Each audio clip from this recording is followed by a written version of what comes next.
Experience tranquility.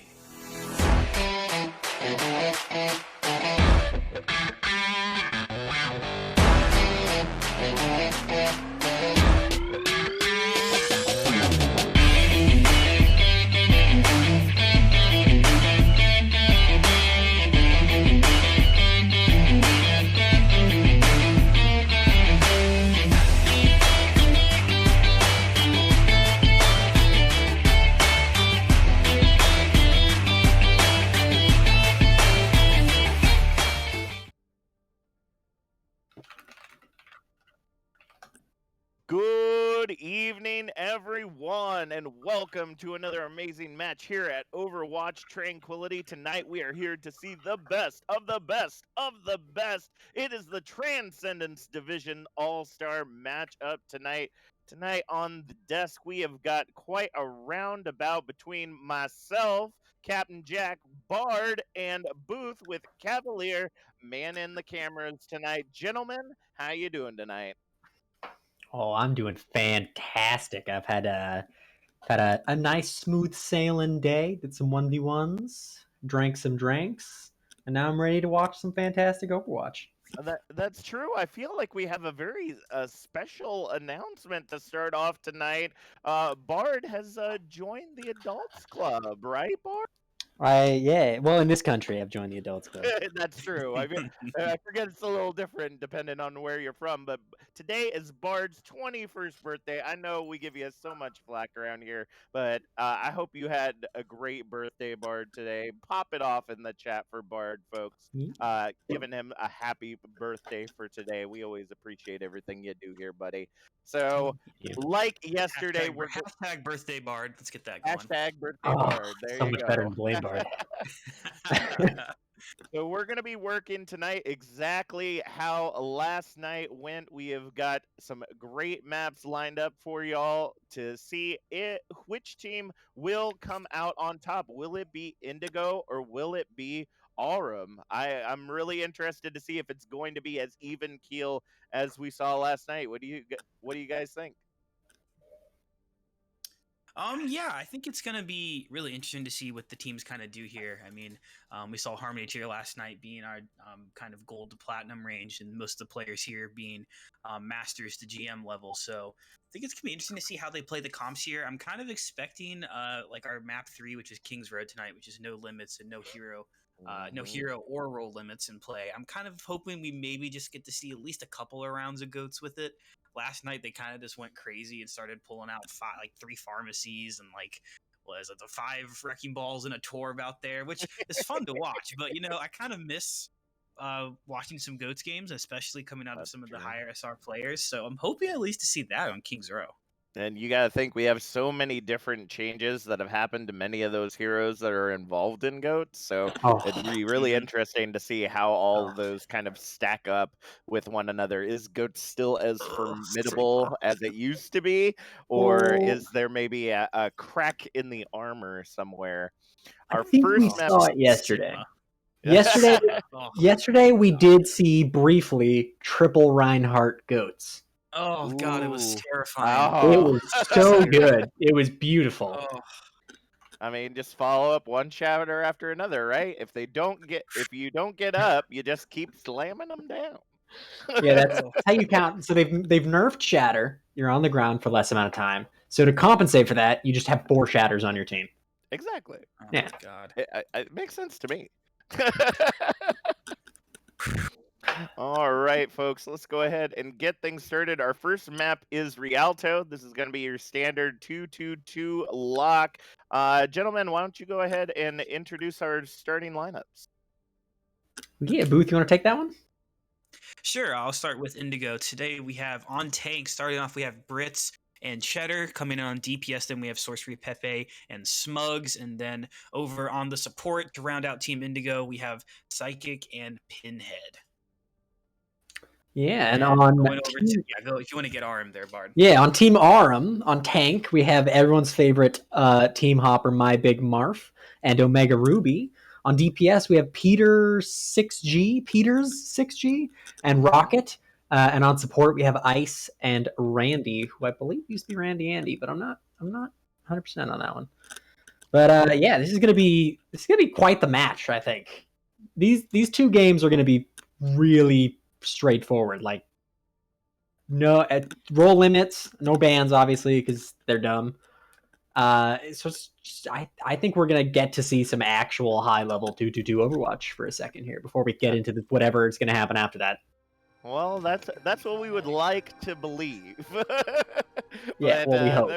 there was lots of craziness. We had some Torb 1v1s competing for objectives, and I mean, even in 2-2-2 lock, there are so many different interesting things the teams could do without us realizing that they're even doing it until it happens. So I'll be interested to see what they end up coming out with. Again, these are the best of the best, folks, for the Transcendence here. So they may not. Some are coming from the same team, if I'm not mistaken. So they will have a little bit of synergy, at least with those that they've worked with before. But many of these teams might be working with each other or many of these players may be working with each other for the very first time. And it looks like already on the defense. Oh, we almost had the turret duo come out, but Smug's really looking to get those sights in there. Yeah, I actually really like the Widow pick here. Widow can get a lot done against teams regardless of what they're running. I do hope we see Dive coming out of Team Arum here. Marf and Ruby are. They're pretty much running the standard dive comp, and I really would like to see that because Widow's not going to get nearly as much done there. But Widow, a good comfort pick when you really have no clue what the enemy team's going to run. That's true, and already moving their way onto the high ground, looking to see if they can get that initial pick. Brits just sent Omega Ruby straight into the drink. Ooh, not a good way to start off that dive. So they're just waiting for Omega to get back into the fight. Now we're seeing My Big Marf dropping down, looking to see if they can grab some value. The Immortality field up right now. Smug's taking down Peters right there as the payload just starts moving slowly forward.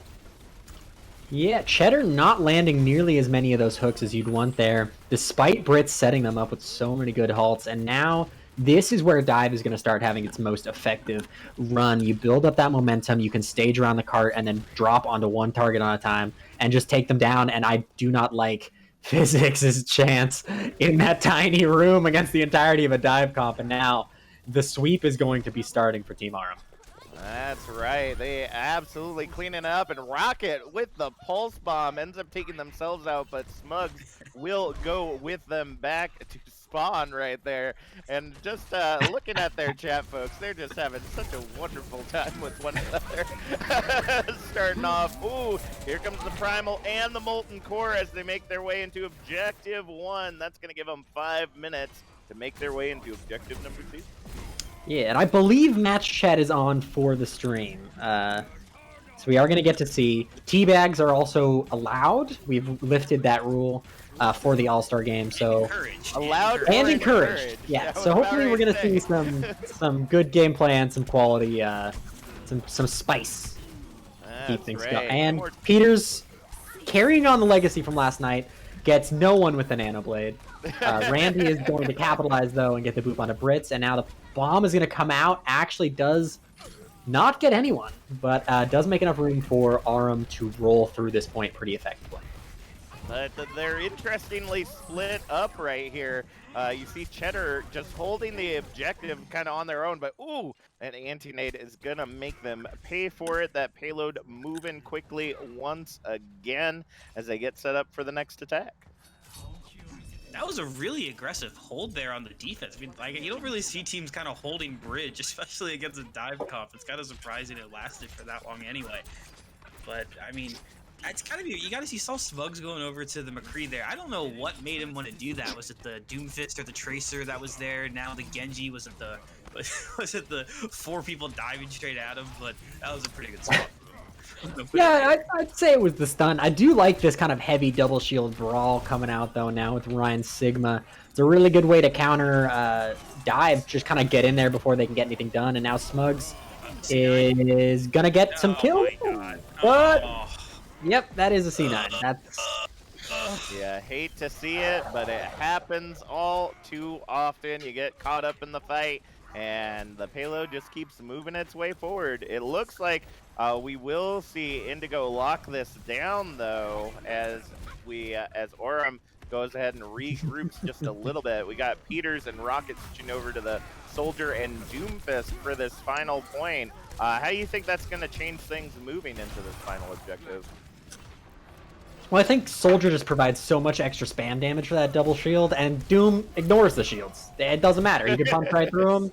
He's going to kill your whole team, and then he's going to make room for the Soldier to really capitalize, and we're seeing that right now. Rocket, just all the space in the world to take these favorable sight lines and just rain damage down onto the Indigo team, and now they're being spawn camped. That's unfortunate. Yeah, and it's surprising because as much as we have watched throughout the playoffs, we have never seen such a coordinated dive. Oh, but that's a fat Shaddy coming in there. Ends up grabbing 2, but they're going to end up getting away again due to that nerf. They're going to be able to get back there. Omega Ruby and Ice will end up paying with their lives, but there's plenty of time on the clock for Aura. Yeah, I like this swap from Smugs to counter the Doomfist, but he gets a bit too aggressive there.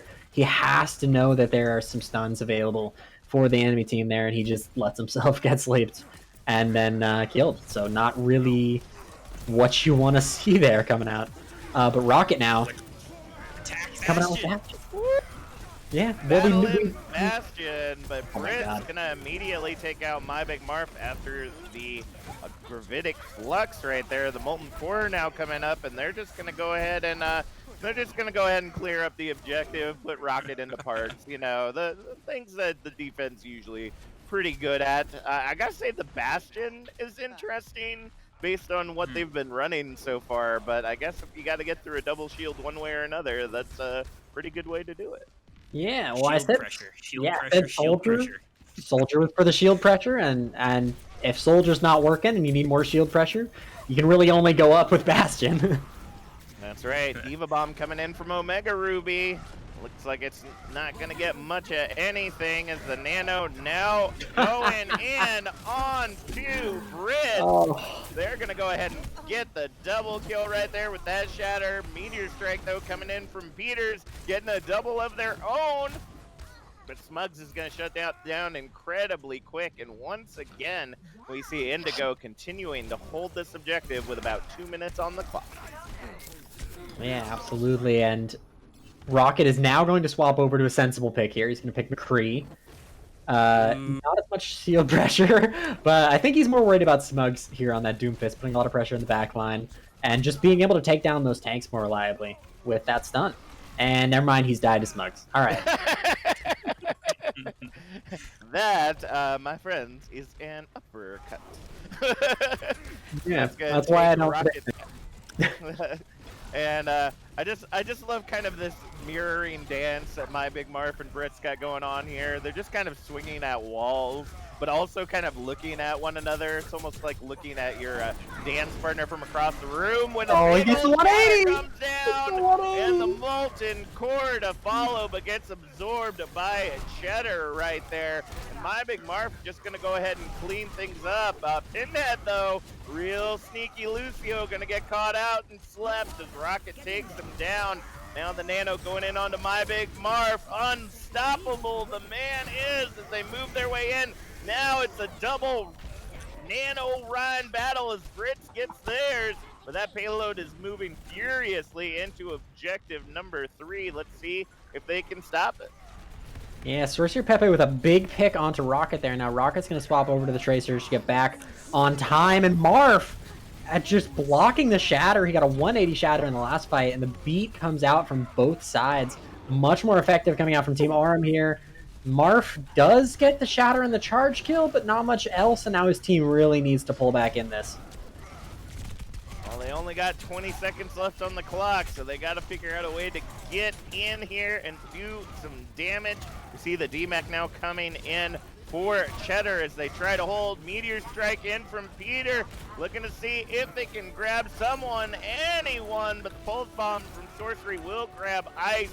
In the meantime, they are fighting furiously in that backline right now, but Physics and Pinhead will both fall, both healers down, and that's going to be objective number 3 in overtime.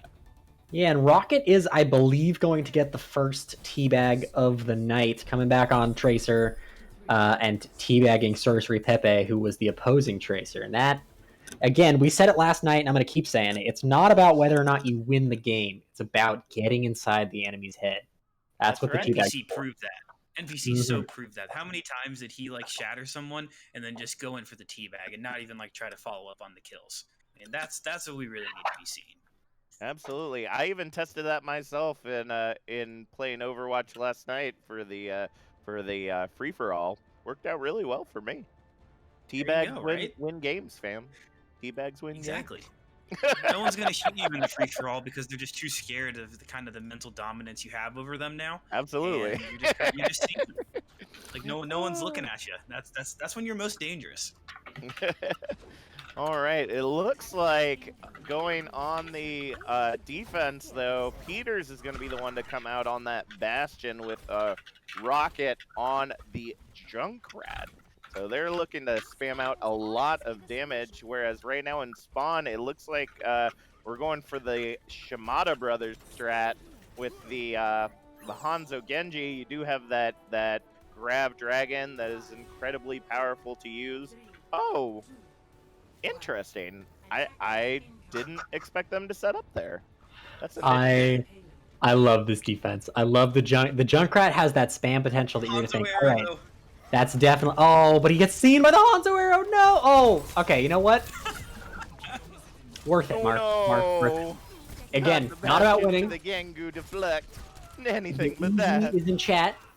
Marf just took Brits off the map and said easy in chat. Again, it's not about winning. It's about sending a message. That's right. Mental domination is the true game of Overwatch. Antinade going into the back line, trying to get Peters down, but going to continue to hold on strong as they get repositioned. Holding this corner fairly well, and we're not seeing the double shield come out for the side of Indigo, despite there being a Bastion on the field that's going to be pumping out a heck of a ton of damage. Do you think Sorcery Pepe is going to be able to deal with that on their own? I think Sorcery Pepe has the right idea with this Genji here. You can put a lot of backline pressure on. You really just have to take out the Mercy, and then Mercy and or the Baptiste, and then you can apply more pressure with your entire team with this composition. But there's just so much to stop him. Imo can just be dropped when he tries to blade, and that's more than enough time. He can get rocked in the face by Ruby. Rocket can just punch him. He could just get shot. There's just really a lot to stop them and shut them down. So maybe not the greatest idea, but we will see the Nanoblade in this next fight. That is true. Can we keep it alive? Here it comes. The Nanoblade going into the backline ends up taking down the Immortality, and Peter will go down, but will get res back up. So technically, it is still a 0 kill with the Nanoblade. So we're gonna see tank mode now coming out for Peter. Is gonna go ahead and clear up the objective with the help of Rocket right there, and already 2 minutes off the clock, and they're still holding strong on objective 1. So I'd like to point out, he popped the Nanoblade, he got rocked, the Immortality went down, and then he got shot. So later I'm going to be predicting tomorrow's winning lottery numbers.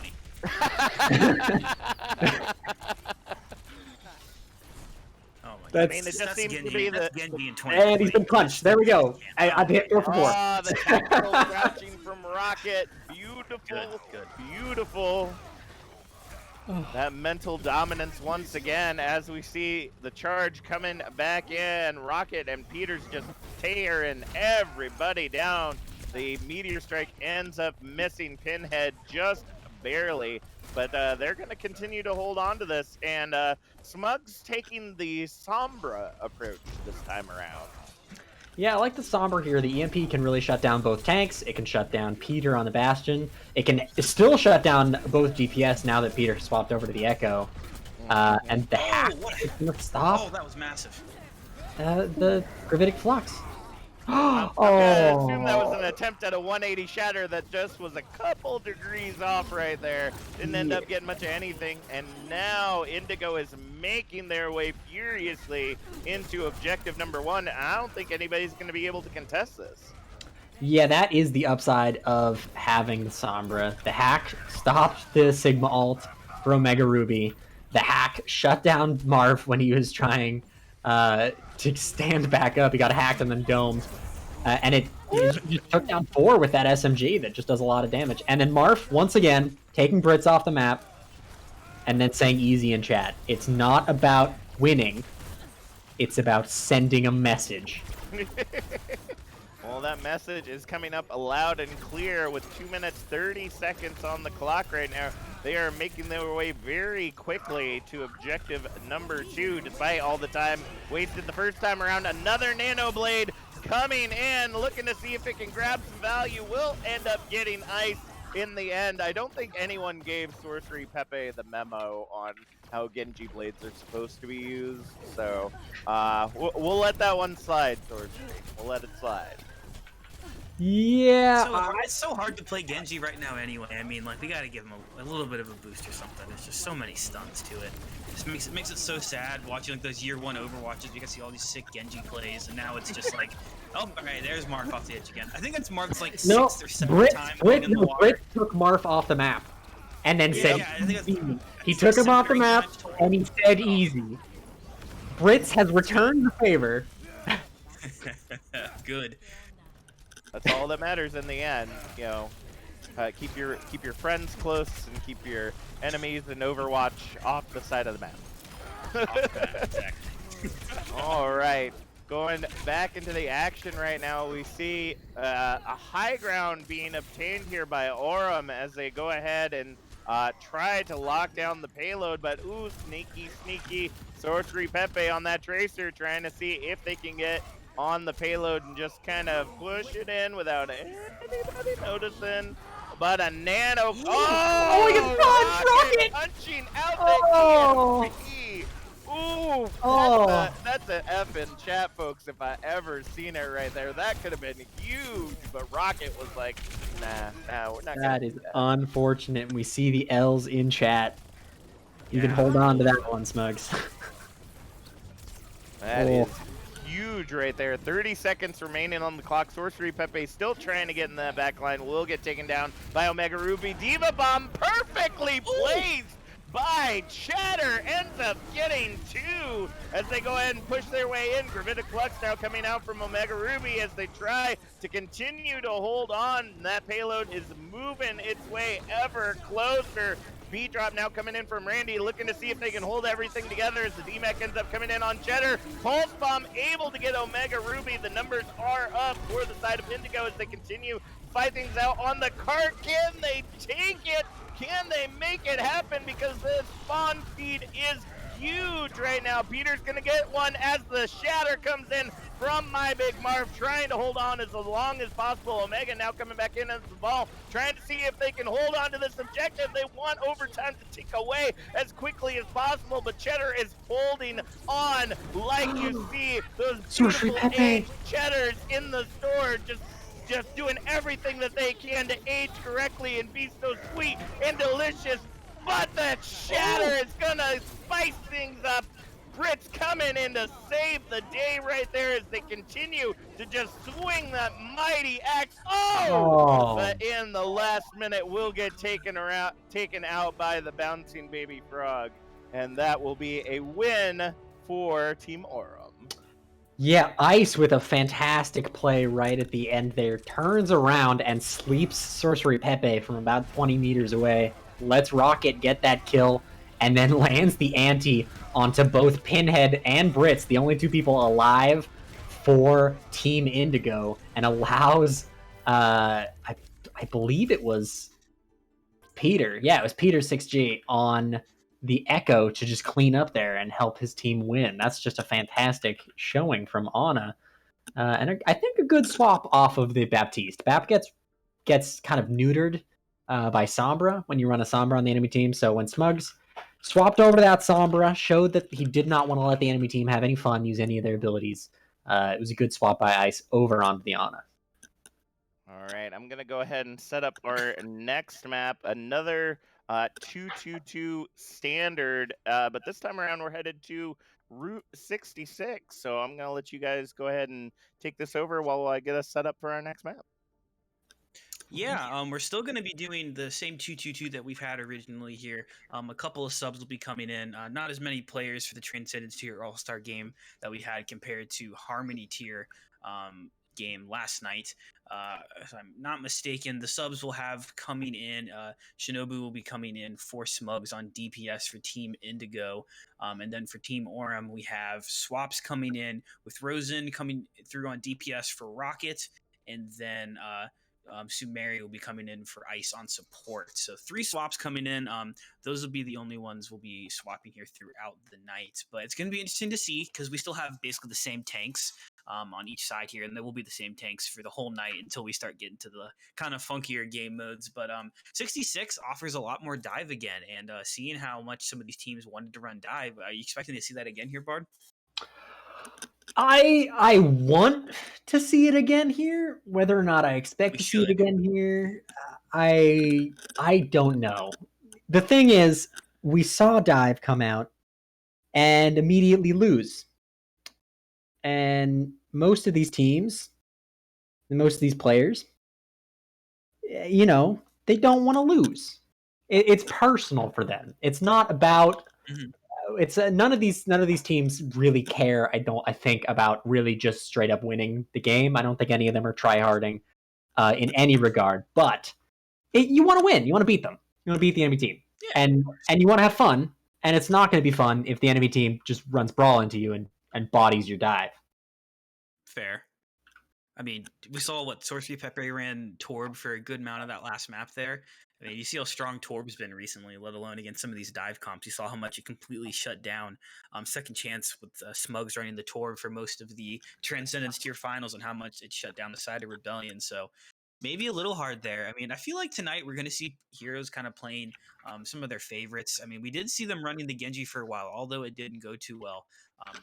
And even though I feel like Dive's kind of back a little bit in some team comps, it seems like a lot of things are more viable now since there's like this variation between there really being hero roles running in some of the games. I mean, hero bans in some of the games.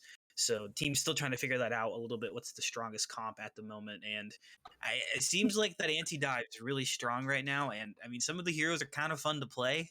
I mean, I think Torb's really fun to play if I was on DPS, and maybe they're just gonna stick with that. It's a pretty good person to run there on 66, especially like on that first point defense with how wide open that point is.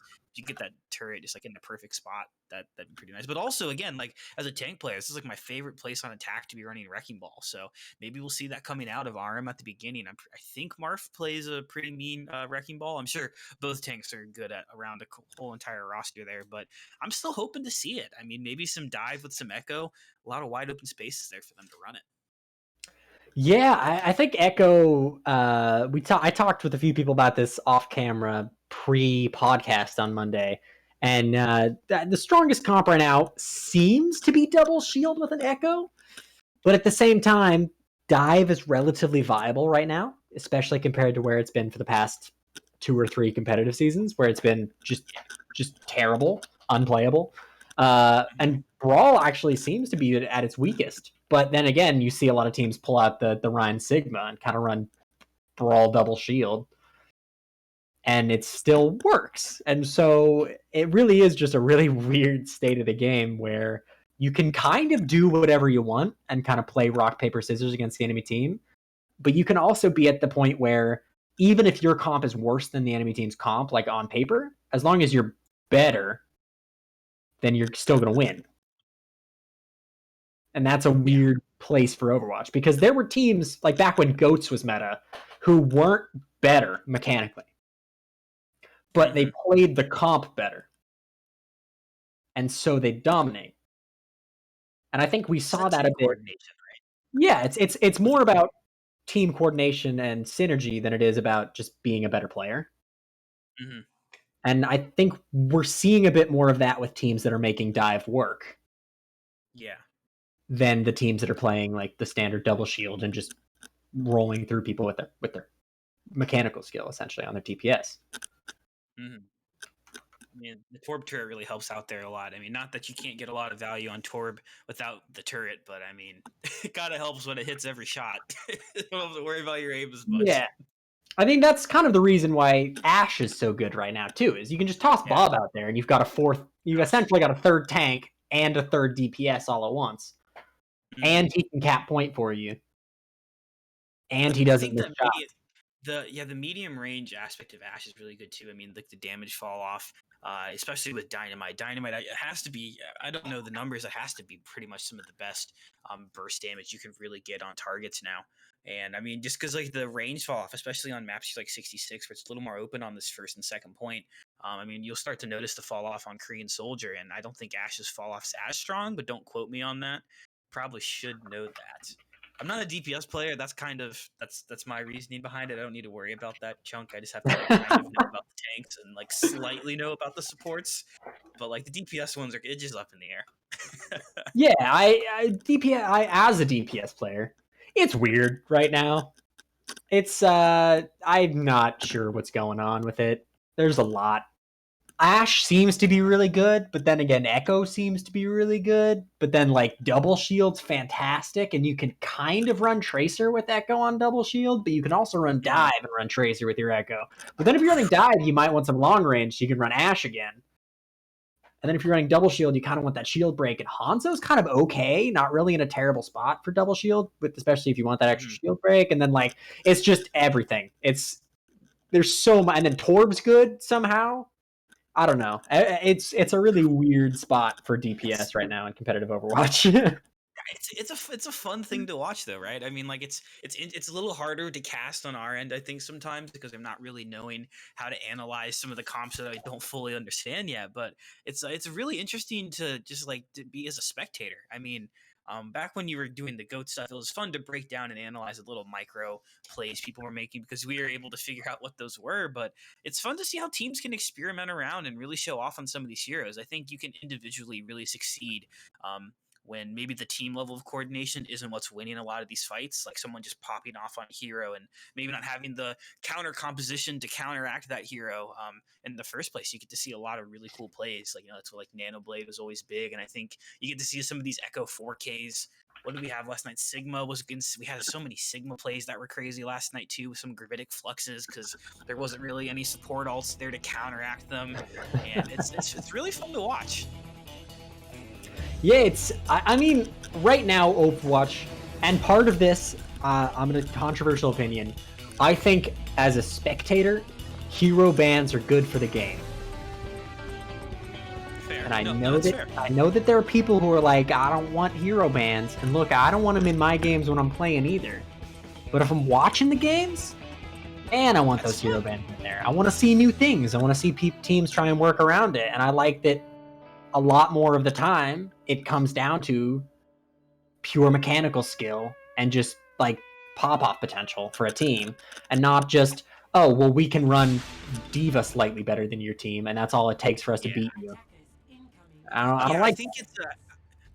I really do enjoy it as a spectator as well. I think it like kind of lets some heroes we don't see to get played that often.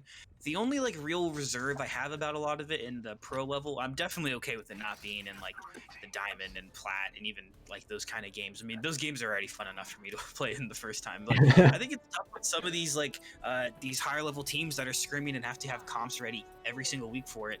Preparing for comps like we see out right now, the double wrecking ball prepared for both teams. We do have the Widowmaker over there from Peter, and he's going to be swinging up in the top. They're not expecting him to be this close. This dive to come in is going to be immediate, in onto the Zen and the Ana, falling immediately. Indigo lined up perfectly. Aram just not prepared for the close spawn hold, and Aram's going to have to go back to the drawing board here. We see a couple of swaps already coming out. Marth going over to that Roadhog, trying to get a couple of these hooks on some of these aggressive divers there on the side of Indigo, but Aram is also having the support swaps here over to the Ana and the Lucio, and with Grits and Sorcery Pepe falling now, Indigo starting to break here a little bit. Just gonna be a little bit of cleanup here for Aram just to be able to start pushing card. Yeah, bringing it all back around, and I do like seeing the Ball Hog coming out here from Indigo on defense. It's not a comp that gets run Hog and enough, ball in my torture. opinion. I was keeping it TOS, calling it ball hog, Okay, but you know meatball. what? Sorry, meatball then.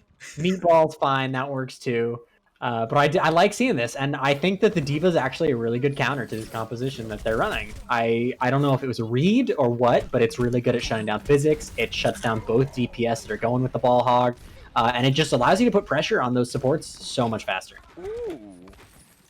That was Wow, a beautiful big sleep on sleep there Cheddar right from there. Sumira. Yeah, getting Cheddar coming in. And one cool thing to always watch here on the side of main tanks, you see Brits and My Big Marf, the main tanks for the respective teams, both over on the Roadhog here. Roadhog kind of fills in for this main tank role while you're off tank there if Cheddar gets to go in the backline, does throw out the mines, gets stunned, not before the ultimate is able to go off. It does take down Sumeru, but does trade his life there in the end. And now the cart kind of stalled here for a little bit.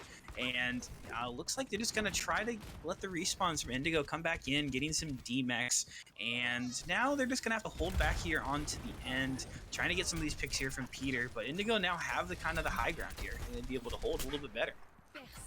Yeah, it's working out incredibly well for them, despite the fact that we're always talking about like the usefulness of a shield or not. But you know, this hog and ball torture, as we've discussed, is just working out well for them, as we see the floating, really floating Zenyatta just take to the skies right there.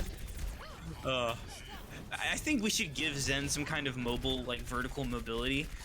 If Blizzard's listening to the streams, which I know that of course they always do, that would be really interesting to see some vertical Discord orbs coming in. That's just my 2 cents. I don't know how everyone else feels about it there. But it looks like the spawns from Indigo going to be coming in here a little bit. You have the Tracer for Sorcery Pepe touching, and the ever in your backline Pinhead on Lucio using the solo beat to stay alive here just to keep contesting out the card. Does go down there from Randy. Our little Lucio Wudrick there falling at the end there on the point. And now RM just going to be cleaning up here. But I mean, Indigo is able to get it down to less than a minute for the first point cap here. So the that little close hold they did at the beginning doing its job. You don't always necessarily use those expecting to be able to win through some fights, but hey, took a lot of time off the clock. That's true. It worked out incredibly well for them right there. The entire time, Sorcery Pepe just dashing all over the objective and just holding strong right there. It looks like we got some tactical crouches there after that point capture, but still so much Overwatch left to be played on this map. Do want to give a quick shout out to Sertle in the chat for their 3-month subscription. Thank you so much for supporting our community. We really appreciate it. Oh, I like that we have both of the Widowmakers going up here now. Now it's the Peter versus Shinobu here. And Peter getting pressured, though, from Pepe in the back, going down early. That's going to give Shinobu a lot of space here to try to get over on the side. It is trying to deal with the nano-boosted whole hog coming out from My Big Marf, pushing back a lot of space. Not able to get tons of pick with it, but definitely pushing through. But oh, the hook coming through from Marf, taking down Pepe through the backline. And now the card going to be pushing through here from RM, but another good mine there from Cheddar, but the sleep again from Sumeru is available, taking him down before the slam can come through. No kills coming through on the mines now, and with Rosen getting that last pick here, you're gonna see the cart kind of push it around the corner here, but still gonna be time for Indigo to recontest.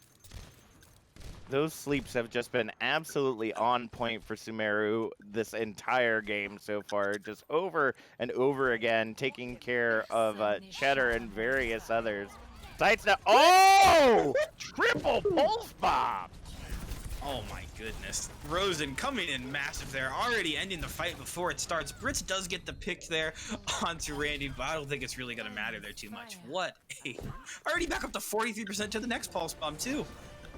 Wow. There better been lots of celebratory tactical crouching right there. That's all I gotta say, because that was very rarely do you get those huge pulse bombs anymore. Anytime people see the Tracer being played, they usually try to take distance. But Pinhead getting that snap right there onto Peter is a good way to start off this next fight. The red shell of tranquility, sometimes people say they're about Pinhead. Proving up to the name, getting that pick. And, oh, that Zenyatta's in the wrong place. But the bait, they dive in on the Zen, and right there is Brits on the Roadhog that puts pressure in.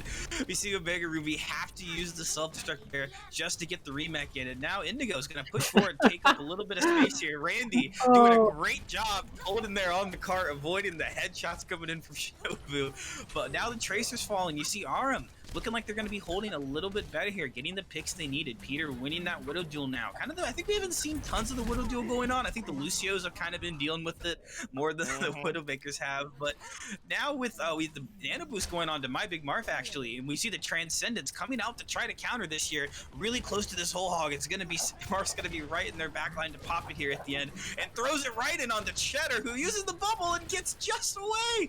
Cheddar now going to be pushing through the back there with Zen, but the cart kind of just stalemated here a little bit anyway, not pushing too much forward, even though these kills are going through on the side of Aram.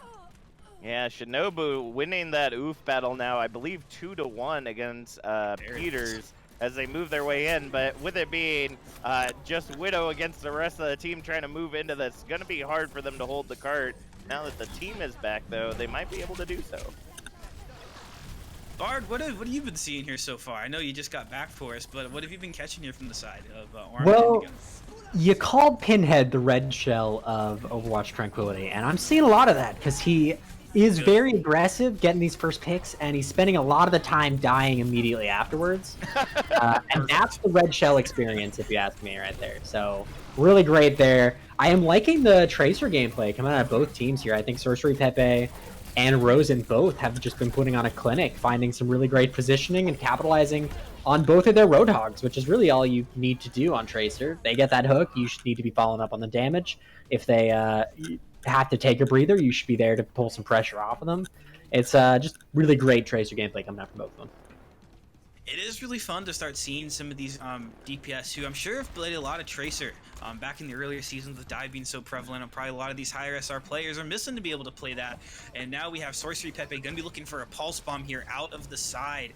And now we're going to have Brits as well with the whole hog going into this last fight. There it is, going down on Sumeru, falling in the fight. Sumeru had Nano Boost too. That could have been huge for the side of Indigo. But they're not able to throw it in. I mean, Indigo just going to clean up here on point, stop it a little bit short here of third point. 70 meters left for them. And Aram doing a pretty good push there, but Indigo putting it in pretty good hands for themselves now. Yeah, I've got to say, in map 1, I think we saw Marth kind of win the Reinhardt fights against Brits. The domination was there. He was in the mental. Just type in easy in chat. That's it. He won there. But I think Brits, when they swapped to mirroring Roadhogs, I really do think Brits has been at least going blow to blow with Marth, if not beating him on this Roadhog. Yeah, it definitely has been a back and forth between them. And we see the same thing between Sorcery Pepe and Rosen as well on the matching Tracers throughout the entire fight. You'd see them like attempting to dive into each other's backlines, and then just that quick Spider-Man moment, like, oh man, oh, you're here. Oh, I'm here. Oh, you're here. We got okay, bye. And then they just like cross each other, like don't even fight one another and go into each other's backlines to be the nuisances that they are. So it's definitely been interesting seeing that. And I think the swap onto the Zarya that Cheddar made there on Objective 3 really helped them out trying to hold on to that the packaged pork, if it has a name yet. I like it. Yeah, we kind of see, I think the teams are starting to lighten up here a little bit. The first map, I don't want to say teams were necessarily like try-harding, but the comps kind of made a little bit more sense compared to what we're seeing now. We were seeing those main tanks on the Reinhardts, and really rare that you end up seeing the Roadhog being played in that main tank role. Now we have Marth over onto the Sigma. Roadhogs out of both sides here. Kind of the tank you don't get to play as often there in some of these roles, so maybe these tank all-stars just trying to have a little bit of fun. I don't blame them. It's been interesting to watch here. Hog's always been one of my favorites here to watch, and now you're gonna see the side of Indigo trying to get a little bit of poke here. Arm holding in a pretty good place here on the side. We have the Ashe over on top of big old Earls there, and Sorcery Pepe does get Randy in the back line there. That is kind of gonna stop the push from Arm to be able to contest the cart now. Indigo's going to have a lot of space to push in. You kind of see Cheddar just push on the point there as the ball. No one really contesting it there. And now the pick from Shinobu going down, even though Omega Ruby's in the back line, does end up finishing off the Widowmaker now. The advantage still going to be on the side of Indigo here with these spawns up close. And the Pulse Bomb coming out from Pepe too, taking down Omega Ruby. Now it's going to be really difficult for him to push through. Marv's got to try to fall back here into spawn a little bit with Stumeri to get some heals, but the cart in a pretty good place here. But the nano boost coming back on the Marf now. That's a lot of damage to come through. Ends up getting one. You saw Cheddar trying to hide in the corner. I don't care how still you're sitting, you're not going to be able to hide that well. And the cleanup coming through with 2.5 minutes left, and Ultimate's now starting to come online for the side of Arum. I don't know what you mean. I'm just a giant beach ball sitting in the corner of this beautiful map. I don't know what you're talking about. Textures. It's supposed to be there. Exactly. It was always there. Don't you remember? Of course, always. I think the swap onto the Sigma though for My Big Marf is definitely working out well for them. They were kind of even keel with Brits in that battle, but now the Gravitic Flux coming out will get saved by the Transcendence. Yeah, really good job there to block that off, but now you see a little bit stuck in the back line there in the Zenyatta. Swords Pepe does end up going down to Marf now. The 2-to-1 trade coming through here for the side of Arm, but the cart's still pushing forward a little bit. Cheddar getting a little bit more progress for these tanks on the side of Arm are holding up here onto the high ground. Hooks coming through each way, but Indigo now starting to get some of the trades with Marf falling now. Brits getting the 2K, cleaning up both tanks now. The cart going to be pushing through here, and probably going to be a 2nd-point cap now for the side of Indigo. Well, that is true. Brit's just taking a little nap there at the end. I mean, you let out your whole hog and you just get so exhausted, you know? It's a lot of energy putting out into the universe. That's a lot of hand cranking, right? I mean, like, I don't know how many people have to do that for, had to crank start any of their cars ever at some point, but I mean, that's tough work, man. I don't think I've even ever had a car that had a crank on it. I think we're going way back with that one. But... little old. My friend had one. I think that it might have been in a weird scenario because it's not like I don't know many people that have had them, but I had one friend who I had to help hand crank sometime, and oh, that's what I like to see. 2 ultimates being thrown in and used there onto the dead body of the Zenyatta. He had the visor, he had the whole hog coming out from RM, and that's what we want to see here. I mean, I'm happy we got to see that. Back to the show of forces. That's really all it takes. And now Arum getting those picks there, gonna hold pretty aggressive. Marf up in the front line, but Pepe getting the pick again. These pulse bombs have been insane today coming out on the Tracer. Rosen going down, was getting kind of close to the Bob as well, so not gonna be online for him. But now Cheddar does throw out the mines here again, but the beat drop from Randy is there to help sustain the team a little bit more. And now Arum getting aggressive, trying to flank over here onto Brits, who's kind of caught off alone, but takes down Sumera in the process. The boot from the ball coming through, not able to get any off the side for the M, and Indigo's counter dive is ready to go. They're trying to get Omega Ruby off the edge here. They are able to clean up, and now Indigo going to be pushing through onto the side, but Arum is going to have ultimates online to recontest here, but Shinobi with that Dragon Strike can really put in a lot of damage when they push through this top choke. That is true, and Peter now swapping over to the Tracer, going to be, again, that Spider-Man Tracer battle once again as they go back and forth. I'm going to be really interested to see if that Tracer is going to be able to hold this objective for them. Ooh, interesting trade of ults right there. Oh, man! Wow. 3 going there for the Dragon, and oh, they even tried to use the whole hog at the end. A good stun there from Marf. He actually used the Gravitic Flux there to get out of the way of the Dragon, but the Transcendence was there to help block it, and Indigo gonna push through here. 3 minutes for them to pretty much push the whole way. I think it was about 70 meters they had left over at the end from the RM attack. And now Indigo taking some aggressive positioning here. We see the tanks trying to get on the high ground here, get a little bit of poke, but Marf's there with the shield to put an end to it. The fun stops here. The fun stops now. That's right. And if you are part of the Discord, please check out the memes channel, Bard. That is a sight to see right there. I got quite a chuckle out of that one. Yeah, I can multitask. I remember when we were doing our first Twitch team meeting of last season. I think Bard tried to sign up to be the meme coordinator about 4 times, even though it wasn't a position that was in place. But I mean, you're putting in a good name for it right now. how do you not have a meme coordinator in this day and age? I feel like it's almost required at this point. Yeah, Maybe no, I've been we'll make saying some it. changes for next season. We have some new leadership. Consider We can shake things up. Can't confirm it will Consider not this a change for next tryout for season. Our producer Cavalier reminding us in the back here that it will not be changing. Although the meme was good there for us, Bard, it was a good ride. 2020 to 2020 for Bard there as meme coordinator. Give him an F in the chat for it. And an F here for Indigo, trying to dive into Aram, going aggressive. The beat having to come out from Randy to help keep the sustain up, but the tank ult from My Big Marv coming really close here. But with both the DPS ults up for Indigo, they're going to be looking to get some of these picks here. Marv's caught off alone here a little bit, getting very low, ends up falling to Sorcery Pepe in the progress, but the whole time the cart being stalled out here from Indigo and cleaning up the Tracer at the end. Arm's gonna have to reset a little bit on the defense. Some of their players caught out here in the back.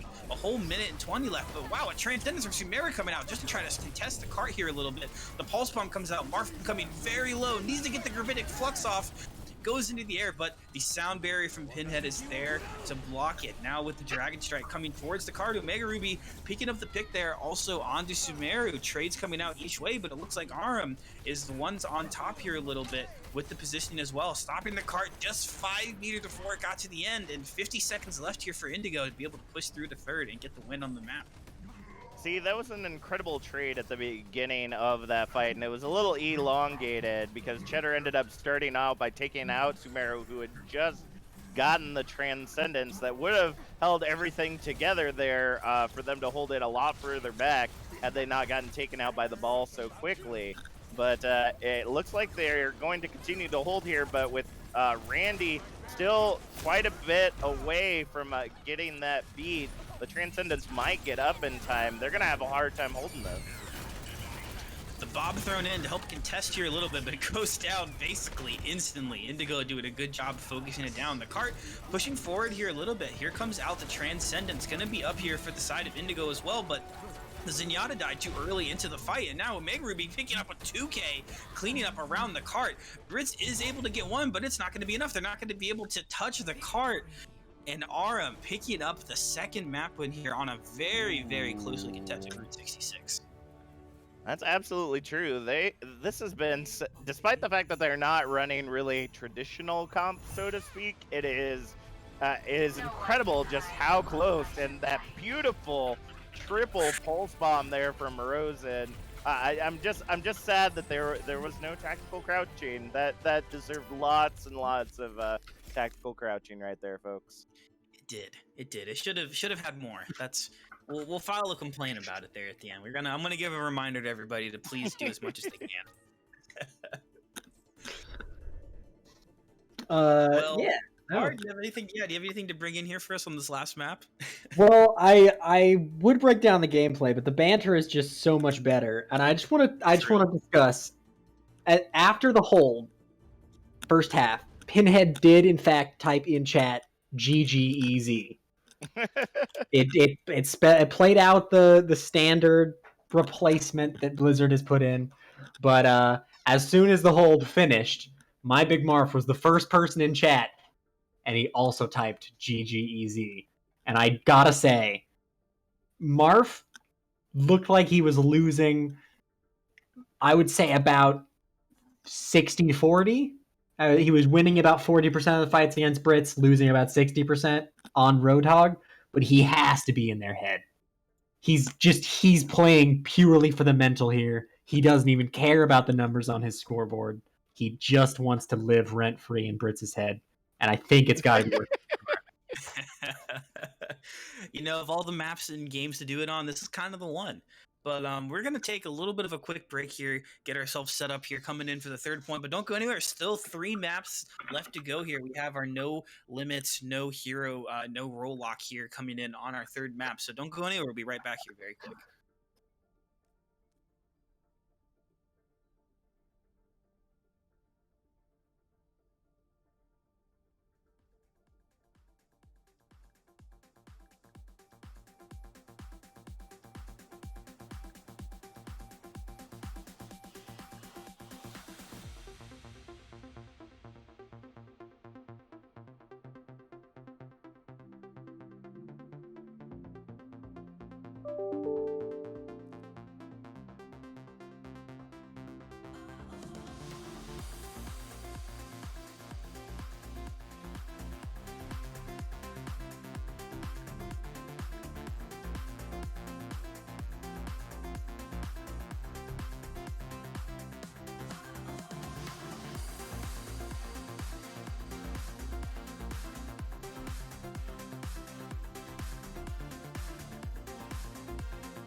Hello, everybody, and welcome back to Overwatch Tranquility Transcendence Tier All-Star Matchups. I am still Bard, and I am still joined by Booth and Captain Jack. How was your halftime, boys? Good. Mine was fine. Good. My cat jumped up here, so I just pet my cat for a while, so I can't complain. Well, sounds good to me. We are going to be seeing the I think what we've all been waiting for. It's going to be King's Row. It's going to be winter. It's going to be no limits, no roll lock. It's going to be 5 Hammonds and a Torbjorn. It's going to be triple Rhine goats. It's going to be everything we wanted and more. Or it could just be 2 teams playing goats for the entirety of King's Row. Maybe that. I'm really hoping it's not. I'm thinking. I don't know. I don't want to say. I'm hoping it's going to be the goats. I feel like a lot of people like playing it. If it won't. I'll tell you one thing. It won't be a full 2 maps of goats. I bet they might start with it at first, but then whatever team loses first, someone's going to go Echo or something, and then it's just gonna steamroll from there. Oh, for sure. I think this first point especially is the most tuned for goats. It really is kind of built for that goats back and forth and like patient setup and then collapsing on the enemy team that you kind of want to see with goats. And when you get to the streets phase and the third stage as well, which I'm sure has a name, whatever. It's just the final part of the map, really. I don't think anyone needs it. It doesn't need a name. When you get there, you can run more interesting compositions. You can go triple DPS. You can run 5 Hammonds and a Torbjorn. Wink, wink, hint, hint. Teams, if you're watching the stream, you can run triple Pharmacy. Also, wink, wink, nudge, nudge. If you're watching the stream, you don't have to run goats. So I want to see some goats. I want to see classic goats. I just hope it's not just goats. By the way, before we go any further, I googled it. It's called Factory. 3rd points is Factory. Cool. So anyway, when they get to King's Row 3rd point. Hashtag Bard says rename King's Row 3rd point. Just That's 3rd point. It's I like some of the stuff, like some of the call outs that we use for specific things, but at the same time, like 1, 2, 3 works. I don't need to get to statue view. Like I'm looking at this detailed list of King's Row here, and there's like 12 different bullet points just describing streets. And I'm like, look, there's choke, and then there's like alley, and like that's it. You don't need all this. Some of this stuff's insane. Yeah, and so we finally get to see now, Jack. You're gonna be running desk for us this game. Yep. If we see a team. Here's my question. I think we all expect goats point A. What DPS do you think gets pulled out first?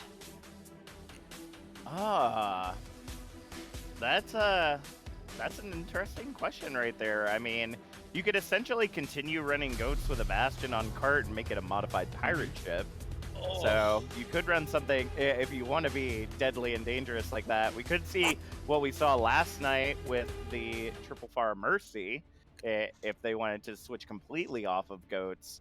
Right now the defense is Ende Sane to oblivion right now with 6. No, that's goats. You just don't remember. That's actually goats. No, yeah, this is exactly what happened with goats. Yeah. I don't know. You know what? I questioned the 5 Hammonds yesterday. Never again. This is going to be the greatest composition that Overwatch has ever seen. Oh, look at Rocket's gonna dive in. He's gonna be looking. They're not gonna see anyone, and now the supports are gonna start moving. And Samiro is gonna get dive first, taken out, and the Doomfist.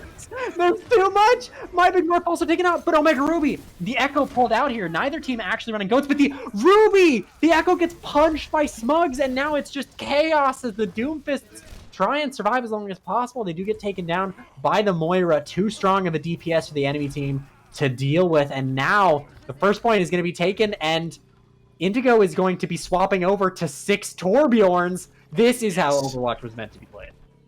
I mean, we were talking about the Torb anti-dive earlier. That's it. This is what we needed. Good. Very good. These poor Echoes, that's not going to be fun to go up against. I mean, you're going to go up in the sky and have like 4 or 5 turrets from any angle just obliterating you. Yeah, and I think the mentality here is that you don't need to aim if you have 6 turrets on the field. Exactly. And put in all the damage you really need in the first place. Like, you don't have to even do anything. Just sit there and emote away, basically. Yeah, however, the kill feed just filled up with turrets here as Omega Ruby and Samiro are going to be playing those long-ranged heroes just a bit more effectively. Sorcery Pepe, though, going to take down Samiro, and now the kills for the Torbjorn start to roll out as they manage to stage around this corner. Omega Ruby and My Big Marf also taken down. The dive is going to come out from Rocket, but immediately dropped by all of the Torbjorns. Rosen's going to manage to take out Physics, but it's not going to be enough. Actually, Rosen coming up huge here, taking down 3 turrets and 2 of the Torbjorns. And now Brits, all alone, trying to survive here, does manage to take out Rosen. The carry is down, but it doesn't matter. The rest of Aram are going to put the team on the back, tell Rosen that they are not playing a solo game here, and they're going to continue to push through Streets phase. And now we're going to have to see exactly what Indigo's plan is as they have to set up for point C, third point. I mean, the question that I've had the whole time is who's going to get the first hammer kill. I'm putting my money on probably Pinhead. I think the aggressive playstyle we get out of Pinhead on Lucio is going to work really well here to the hammer playstyle you need to have as Torbjorns here. But it looks like they're having a little bit of trouble. You don't want to have Winston like that going at you when you're a little Swedish guy. Yeah, and now Rocket, man, all alone is just going to be taking out all those turrets with some backup from Rosen and My Big Marf swapping over to the Tracer, just trying to get in that back line and harass the Torbjorns. Samir's going to take down Physics again, and the 6 Torbjorn strat, bold in its execution, not really working out, though, as they are getting rolled right through, and 2 ults are finally coming online. We're going to see a ton of this Torbjorn ultimate coming out, but it's just not going to do anything to stop the payload. No, I mean, you got to see a couple little kills, but the grab coming out too. I mean, Aram not really running a 2-2-2. Most of them there on their off rolls. I mean, you had Rocket on main tank and Marf on Tracer, but I don't really think it's terribly hard to counter 6 Torbs sometimes. So, especially if the other team's not running 6 of a hero. So I guess just kind of playing with the mindset of just not throwing is the way to win right now. I don't know. That's just my idea, though. Yeah, not throwing is always a good game plan, actually. I don't think I have anything to add to that. What about you, Jack? Are we 3 for 3 on just not throwing here to end up not going down with 447 there on your defense? Yeah, no, I don't know. I think again we're back in the mind games again. I gotta give them the benefit of doubt on this one. I think that Indigo is just playing the mind games right now and just saying, okay, you got round 1. That's good. That's good for you. Glad you did that. But now we're gonna have a million balls coming in, and it's I don't think it's gonna be a good time for them. Yeah, and now we're gonna see the 6 Mays. No, 5 Mays and an Echo. Ice. 5. See, that's reasonable. Oh no. Ice. Oh no! Ice. I mean, Ice has to be May. Like that would be sacrilege. All right, but Team Indigo has heard us. They are going 6 Hammonds, 5 Hammonds, and a Moira. This is a good composition. It's going to be really good. If you just ground pound every single May, there's nothing that they can do. And now Sorcerer Pepe is just getting bullied on the point as he tries the touch. And there's nothing that the Hammonds can do here. Pinhead trying not to get frozen, but he can't escape from Rocket. And now Shinobu is going to be teaming up. Fritz, though, is going to be working with his team. Managed to take down Samiro, and that's 1 May down. And they have no healers. There's no way to resurrect, and they have the slower spawns and the slower movement speeds. They just have to snowball on these kills.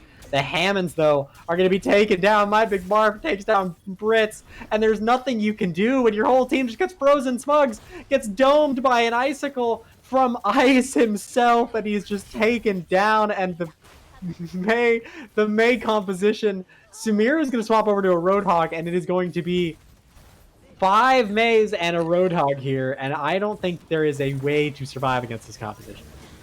I think it's going 6 Moiras, which they're at 5 right now. Let's see if they go with the 6. I think that's the way to do it.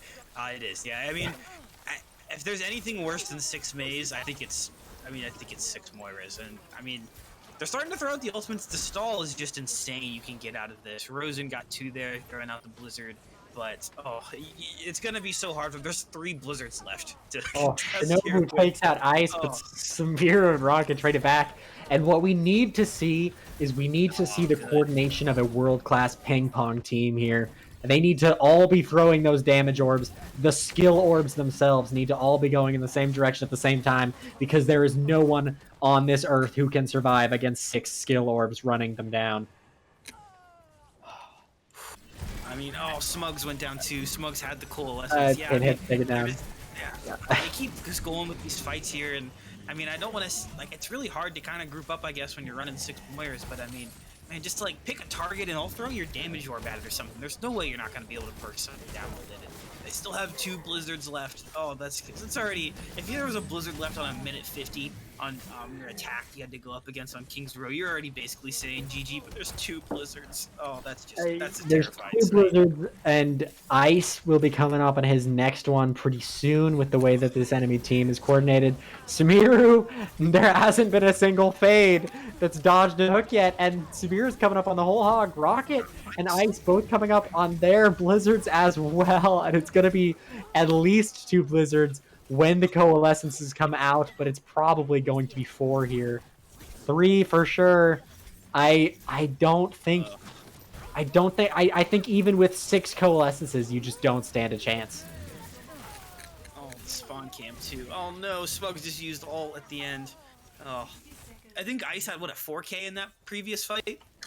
Yeah. The pick over on Ice. Did use the ult and try to spawn camp there, but I mean, look at Sumiru's placement right up at the front.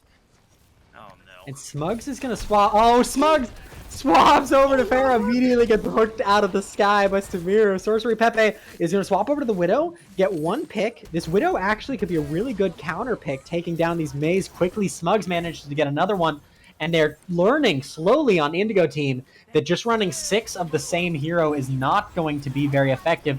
Rocket and Ice, however, are going to be cleaning up as the Blizzard comes out here. There's 20 seconds, and there's still 2 Blizzards online. Jack, how do you stop 2 Blizzards? How do you stop 2 Blizzards and a whole hog? You got to kill them first. That's what it comes down to. Easy. And that's a long-range Blizzard. It's going to be in the spawn doors, and Shinobu is going to be forced to use the recall to stay out of it. Smugs does manage to take down Ice, but then there's another Blizzard on point, and the Tracers, they're trying to run 6 Tracers here, but Shinobu gets taken down early. Brits managed to trade onto Marth. Brits with a 3rd onto a Mega Ruby before being taken down by Sumiru, and Rosen and Rocket are going to follow up as well, and now it's just a contesting point, a stall time for Sorcerer Pepe. He gets hooked, has to use his recall, manages to take the objective point, but he no longer has a recall, and he's running low on blinks here, as the entirety of Team Arum is going to be making it back. So many Mays still in contention. Brits is going to be able to touch, taken down quickly. Pinhead and Shinobu also touching on the point here. And now Physics swapping over to that. Lucio is going to come back to the point, but Omega Ruby is still taking them down, and Sumiru is still taking out the Tracers. Rocket is going to take Pinhead down in the Tracer 1v1, and he's going to take Physics down, and that's going to be the end of King's Row. Point A, not even taken for Team Indigo, and Arum is already going to secure the W on the All-Star match. I was really looking forward to 6 rounds. I was just kill the entire enemy team with 6 back-to-back shatters. That would have been gorgeous right there. And I think maybe that was the issue. Going for a more tanky character, 6 of could have worked, but they kept running the fragile DPS. They kept running the Moiras, and it's they do have a lot of damage output, but they're like glass cannons. You gotta get those picks, otherwise you're gonna find yourself in an early grave. Yeah, it really comes down to those first picks, but then again, it took them so long to get those first picks half the time that by the time they secured those kills, the blizzards were online. And it doesn't matter if you're in a 6v3, if the 3 people all have blizzards, what are you supposed to do? You just run into the blizzard and die? No one in Overwatch wears winter jackets. You can't survive that. It depends on the Mei skin. I mean, whether Hanzo's got one, right? Doesn't Hanzo have in the snow Yeah, owl? I mean, Hanzo. I can start listing off some Winter Wonderland stuff here for you. All right, look, if we're going that far, then Roadhog has a built-in winter jacket. That's all I'm saying. Oh, that's true. And he actually has the ice fisherman, so he has one that is also has a winter that's jacket. Right. That's double. Look, that's double. all I'm saying is not nearly enough heroes have winter jackets consistently enough to survive 3 blizzards at once. That's all I'm saying. Yeah, that's fair. I'll give you that much. That's fair, at least. I mean, what? Hog's normal skins, what, maybe 1.5 blizzards? Then the winter skin, does that give you 2.5? Do we round up? I think it's at 2. I think a normal hog skin survives 1 blizzard. If Take a Breather is off of cooldown when they get out of the blizzard. Okay. But I think 2 blizzards. I think 2 blizzards you just don't. You don't. I don't think you can. I don't think you can survive that. Ugh. God, I'm still kind of just like visibly upset and like my stomach's hurting just by seeing all those Meis up there. That's literally, I think I've had nightmares like that before. And yeah, God, I said yesterday after watching the 5 Hammonds go in on the Torbjorns that I needed a towel and a cigarette. I think I just need I just need a strong drink after that. I need a strong drink and one of the pills from the Matrix that makes me wipe my memory and go back into the simulation. That's get me out of here. Well, I'm hoping this next map here will give us a little bit of a better take on it. We are back to the 2-2-2 lock here. We're going to Lijiang Tower. The only real big thing here is that every player is going to be on one of their off rolls. So tanks will be switching around. On Team Indigo, for example, we have Smugs and Pinhead both coming in on tank. Pinhead a support and Smugs a DPS. Then we have Cheddar and Physic going over onto the DPS with Shinobu and Brits over onto the support. Aram also having the swaps as well. We have Ice and Sumeri going to be on tank with Omega Ruby and Marth playing DPS with Rosen and Rocket rounding out on support. I mean, on the side of ARM, at least, we saw some of these players shifting to those roles in the first place. So, like, we saw Marth on DPS, I think it was, on the attack for them, and now getting locked on the DPS. Team can't get mad and tell Marth to switch that no longer, because you can't switch off this 2-2-2 anymore. So at least has that in the back line, but, I mean, looks pretty good. From what I saw out of ARM, they kind of steamrolled there on their attack. I mean, granted the defense, but, I mean, still. I think the defense was questionable at best. If it existed. At best. Yeah. Definitely at best. Right. I think I'm most interested in Sumeru right now.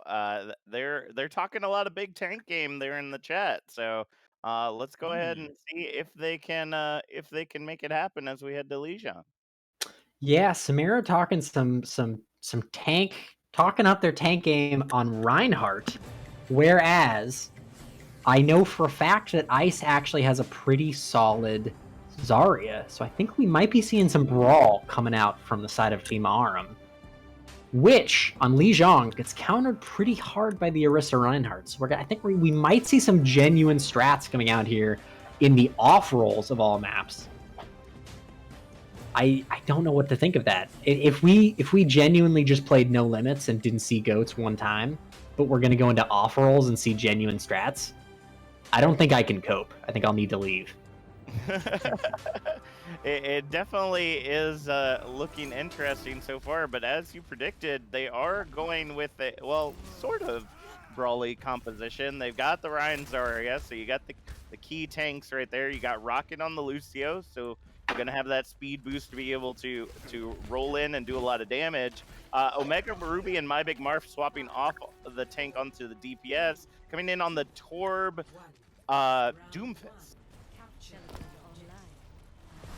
That's definitely an interesting composition for those two. I think they're expecting the double shield here. Doom again can play through those shields really easily, but Chatter takes down Marp. Oh Now no! with a nade to the face, they don't. And Oh, physics on that Symmetra just cleaning up right now as it looks like Indigo is just going to easy peasy lemon squeezy take this map and start their percentage climb.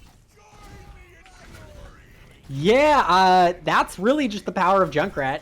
You shoot at a choke point, and then when someone pushes through that choke point, they die. It's I know that's really in-depth analysis. It's hard to really cope unless you played a lot of Overwatch, but that's pretty much how you play a Junkrat in 2 easy steps. I can definitely agree with that, but Ice could get supercharged by that, so you gotta be careful though. My Big Marp and Smugs trading kills on the objective right now as the percentage continues to climb for Indigo. We're gonna see Smugs pulling off the objective just a little bit as Control now swapping over to Arum. We're now going to see Physics pop the barrier as they move their way back in. One woman solo wrecking crew on that sim, but going to get shut down by Omega Ruby as the Fat Shatter comes out from Sumeru. They're going to go ahead and keep that objective in their control as they look to match the percentage. Yeah, that's really the strength of the Doom Torb here. Taking your position on the point, setting yourself up, not dying to the Junkrat, and then the Junkrat comes in, kills your Ana and your turret, and then you lose the point again. Yep, that's pretty much what ended up happening. That nano onto Pinhead was, oh, come on, folks. It was almost there. Gave up a little bit extra percentage. They got it so antsy getting off that point to get some more picks. They gave up a little bit more, but now it's in the control of Indigo once again. Pinhead ended up getting that nano at the beginning of that fight. Did a lot of damage with that Gravitic Flux as they're preparing for their next fight right here. Cheddar again with those junk grenades, just doling out a lot of damage in that corridor. Yeah, we can't see chat, and we can see on stream that Ice is AFK. He is playing Pixelmon Minecraft right now. I can't really blame him. I wouldn't want to play into this either. But I just want to take a second and break down exactly what Team Arum needs to do here, and that is not die to the Junkrat. It's an Overwatch League level strat. It takes a lot of skill and game comprehension, but if you don't die to the Junkrat, your team will survive a lot longer. Wow. And looks like they can hear me because they have the first 2 picks and no one has died to the Junkrat. And I AFK. That nano Torbjorn really helped them out right there. Gave a lot of damage on the objective. They're going to go ahead and clean it up just shy of the 99% mark and start their percentage climb once again. Hey, at least Ice was kind of like standing on point for the last AFK session, so like give him a little bit of like just like presence, right? And here comes the tire. Oh! It took down Rosen again. Just don't die to the Junkrat, Forehead. It's not that hard. That is true right there. The tire Gravitic Flux right there literally shut down that entire stall. They're going to go ahead, clean up the objective. Rocket, the only one left, will get taken down by the Fire Strike of Smugs. Whoa! Equally timed Shatters takes down both Rhines. Like literally, you could not have timed that any more perfectly for both of them to land and both of them to take them down. But that will stall them out so that Indigo takes this first map. Yeah, I want to be able to break that down, but it really does come down to just don't die. To the Junkrat, like, and don't go in 5v6. That's another one I gotta say. Oh my god, Ice is requesting a sub. We can see, yeah, like that's the crazy thing about playing against Junkrat is when he's spamming a choke point, you can see what choke point he's spamming, and choose not to walk into it. And they're not. They're still walking into it. Yes, they are, and it looks like Ice has been asked to be subbed out, so I will go ahead and do that. I guess if that's what we're gonna end up doing here. So let's go ahead. I don't know if Randy's off roll is tank, but I guess we're getting ready to find out. I believe he's been playing support this entire time, so he Yes. would be an off-roll tank. All right. Here we go. Let's go ahead and get her started once again. We got Ice swapped out. Not for certain what's going on, but I hope they're all right. And Brits is evening it up by just jumping right off the edge. So it's going to be a basic 5v5 on the objective right now. But it looks like it's going to be Pinhead versus Sumeru right now. The shield blocks the hook as we see Shinobu just providing lots of health for that hog. They're going to go ahead and grab the objective right now as Randy now in on the ball, trying to do a little bit of damage as Rocket trying to contest the objective, but 1v5 not going to work out well for you, Lucio. Get back with the team and try again. Yeah, I think the mentality here from Rocket is just never to be with the team because they won't expect that. And Brits also seeming to follow that logic has been taken down by Omega Ruby. Takes Rocket down. You know, that's one of the times when it's good that your Lucio isn't with your team, when they get stuck by a pulse bomb. And there's the environment. Oh, Pinhead with the hook on Sumeru, just sending them over the side a second time right there. You gotta watch those hooks. Gotta watch them. Yeah. I feel like in games like these, your main goal as either a Roadhog or a Lucio is just go for environmental kills. And I'm happy to see that they're like Pinhead's not afraid to live up to the hype there and kind of do his job. Yeah, I mean, and they're the easiest kills to get too. I mean, you just shoot, you hook them or you boop them over the side, and the environment does it for you. You don't have to worry about reloading or dying. You just send them right over and feed them to the ether and the darkness of the void. And they will continue to do so as we see now.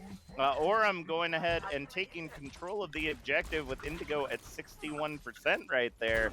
Brits trying to go again for those boops, trying to see if they can get them off the edge to make it a quick and painless death. A very interesting minefield right there from Sumeru. Most of it's on the roof, so I'm not for certain who it's going to hit. Now we're getting the Nano Blade from Cheddar. Also didn't get the memo. Going in, looking to see if they can get a double, but will only end up taking down Omega Ruby.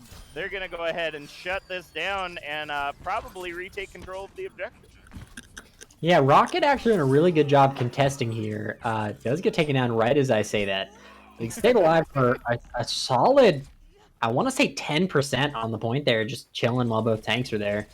I'm not sure they were trying to shoot him, but still a very good job staying alive. Oh, Pinhead again. Just has Sumeru's number third time around.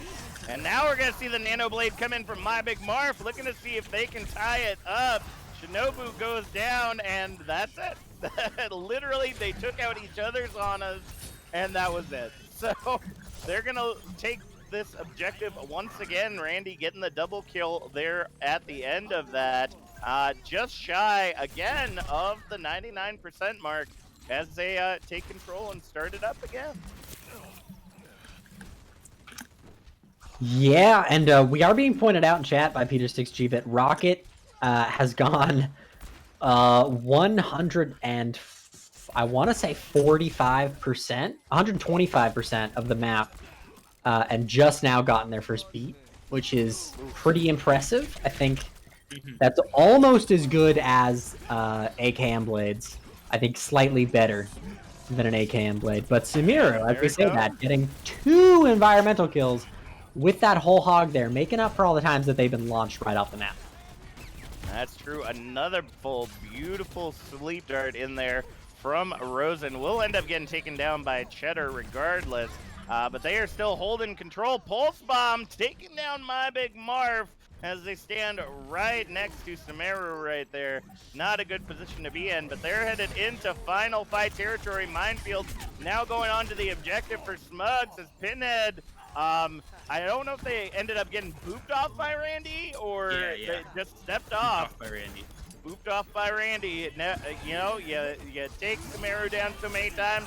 Randy gonna come in and clean it up. Double nano blades coming out for either side right now. Is the only one to fall so far is Rosen and Sumeru. Overtime ticking away right now as the minefield comes out. High noon from Omega Ruby will take down Physics as we see the slam in the backline from Smugs. Looking to see if they can grab They it. C9'd! Nobody gets on.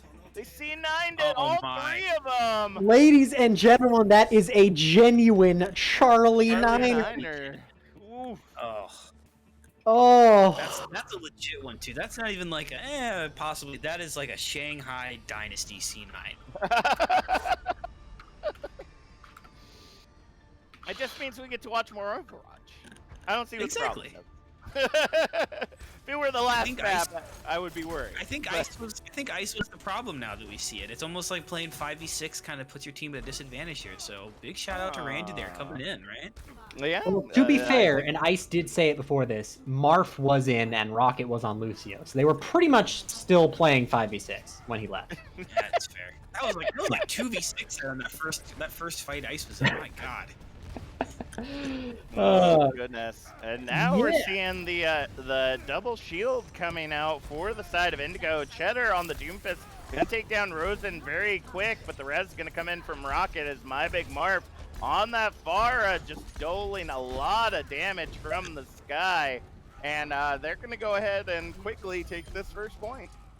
Yeah, My Big Marf, I think, coming out here with the Pharah just to show Smugs that he actually gets to enjoy the game by playing Pharah, whereas Smugs is forced onto a main tank position, which, as most people know, not nearly as fun when your whole team is basically just yelling and whining at you the entire time to do better. So, really, I think that's just a personal statement and not something that Marf is very well versed on. All right, well, Sumeru already coming up on that shatter, but gonna get taken down by the hook and stun between Pinhead and Cheddar right there. That's gonna be a good first pick as they make their way into the objective. Right now, it's the dueling Pharah Mercies, but a Pinhead. These hooks have just been so on point tonight. Shatter, though, coming in from Sumeru, had enough time to get back into the action, but the kills are continuing to come in for them as the barrier now coming up for Omega Ruby will get taken down by the anti-native Shinobu, and I think they might be able to, well, I spoke too soon. It's going to be Graviton versus Holog, will get tackled out by Sumeru. Not a chance for them to take this objective as we see the percentage continue to climb. Yeah, the trade there from Cheddar onto My Big Marf was pretty good, and now the Shatter is actually going to catch two, but there's just no follow-up. Physics not able to get in there on time, and My Big Marf now. The Shatter is there, and so is the Barrage. The combo working out wonderfully for the side of Team RM. Sumeru talking some real trash at the beginning of this about their Reinhardt, and they are backing it up. That is true, and Aurum looking to take tonight 4-0 right now. If they continue to go the way they are, we're headed into final fight territory with Smugs now swapping over to the ball. Sleep Dart going in onto Pinhead, gonna give them a little nap and keep them off the objective. But the Nano coming in now from Shinobu, looking to see if they can do some cleanup work. Pinhead with the double Physics takes down Omega Ruby, and that might be just what they need in the jaws of defeat. They will continue to hold strong, grab this objective, and start the percentage climb for Indigo. Yeah, I think that the ball hog here was just the right comp swap here. Booth, what are you seeing on the desk here? What changed the fight there for Indigo? I think Smugs' 3.5K at the end kind of helped out a little bit. He's really been like putting a lot of pressure on these supports in the backline of ARM. Ooh, Look at here again. He can feel you talking about him. He knew. I'm happy. Is that the last 6 kills to Smugs? I think it is. Keep it going. Oh, Pinhead, come on. You gotta let Smugs give him. Okay. Hey, it was fun while it lasted. I mean, the ball can't do all the work, you know. Gotta leave some for everybody else to enjoy. But that, Rosen with that anti-nade, gonna end up taking down Smugs, but they're gonna come back whole hog now, going into the side room, just trying to keep them at bay. But another beautiful sleep dart coming in from Rosen. Chatter! Oh, Chatter is just eating it up right now with the 4K. That's our first team kill of the evening, I'm pretty sure, as they continue to hold this objective. Yeah, Cheddar got a 3K, but there was no cheese strats involved. That was a fantastic placement of that Deadeye. That was indeed beautiful. They're moving in once again. Aurum dedicated to grabbing this objective, but without Omega Ruby able to get outside enough to be able to control physics in the sky, they're going to continue to have a hard time getting in here, and we're headed into final fight territory. Yeah, and oh, the late picks. Randy and Marf, they have the grab barrage. The real question is, are they going to be able to touch Marf? Not even waiting, gets 2. And the resurrection, though, is going to come out on Pinhead. Randy going to commit the ultimate, the grab, manages to take down Brits, but the mines are on point, and Smugs still just looking dominant on that row. Omega Ruby's turn. Let's see if they can pull it off. Does end up taking down Pinhead, but with the mines on point. Now the Deadeye from Cheddar just looking to zone out as much as possible. My Big Marf just barely able to touch as the barrage comes out from physics. Indigo will take their first map of the evening here on Lijiang Tower. Yeah, I really love this coming out from both of these sides, because there really was a difference in Smugs when he was playing Reinhardt and Smugs when he was playing Wrecking Ball. There was Smugs playing Reinhardt, who was on the map occasionally, and then there was Smugs on Wrecking Ball, who was taking everyone else off of the map consistently. And that's just the difference there.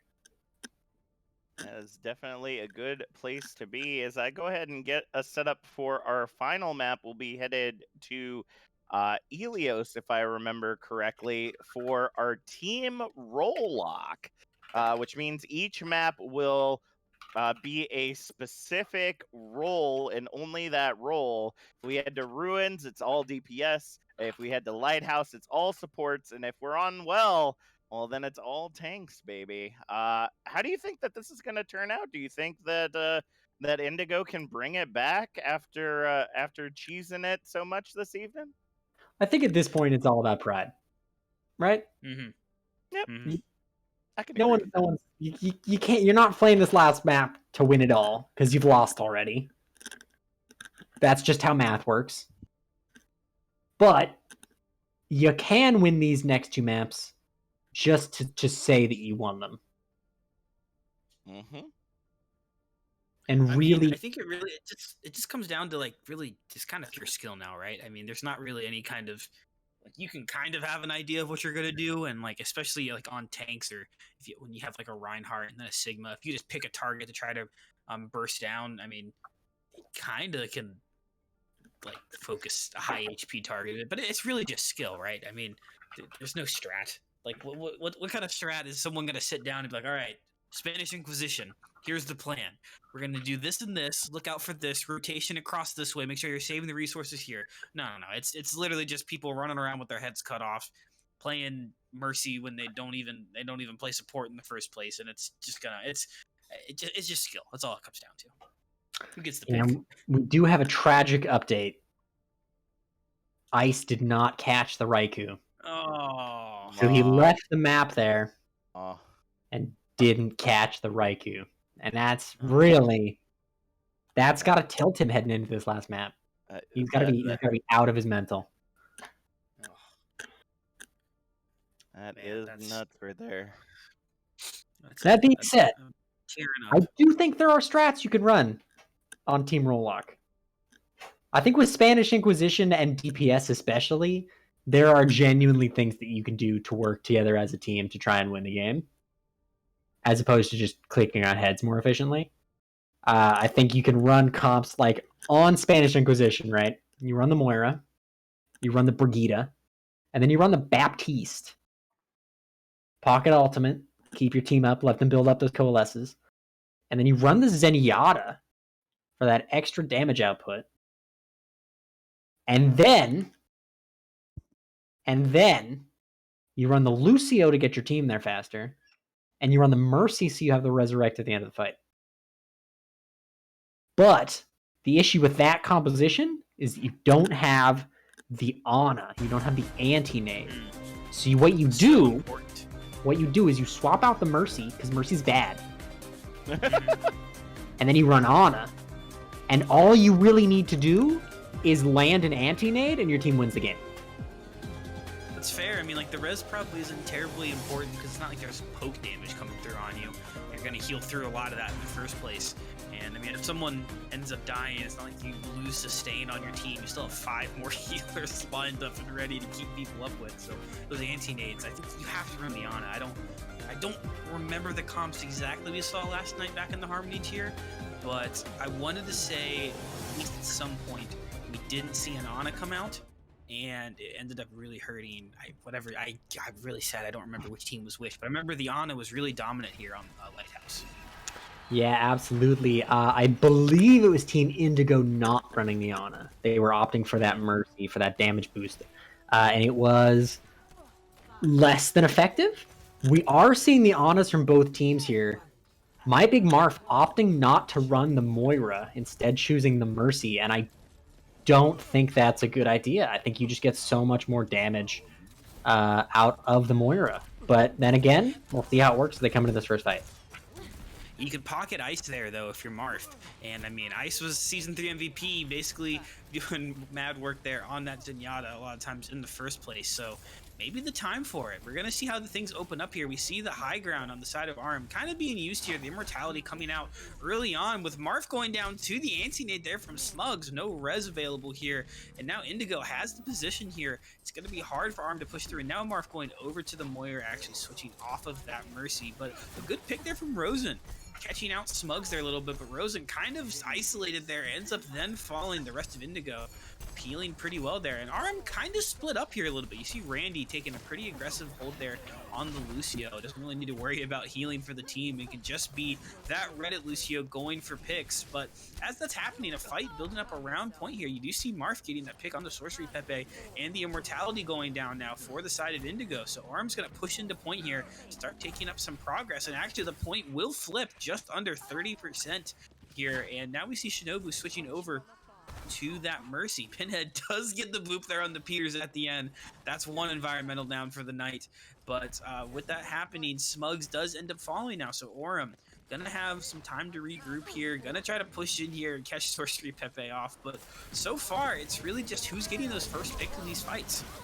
That is true, and now with the Coalescence coming out from Physics right here, looking to try to clean up. The Immortality holds them up for just a bit, but Sorcery taking down Rosen with that flail is going to be good for them.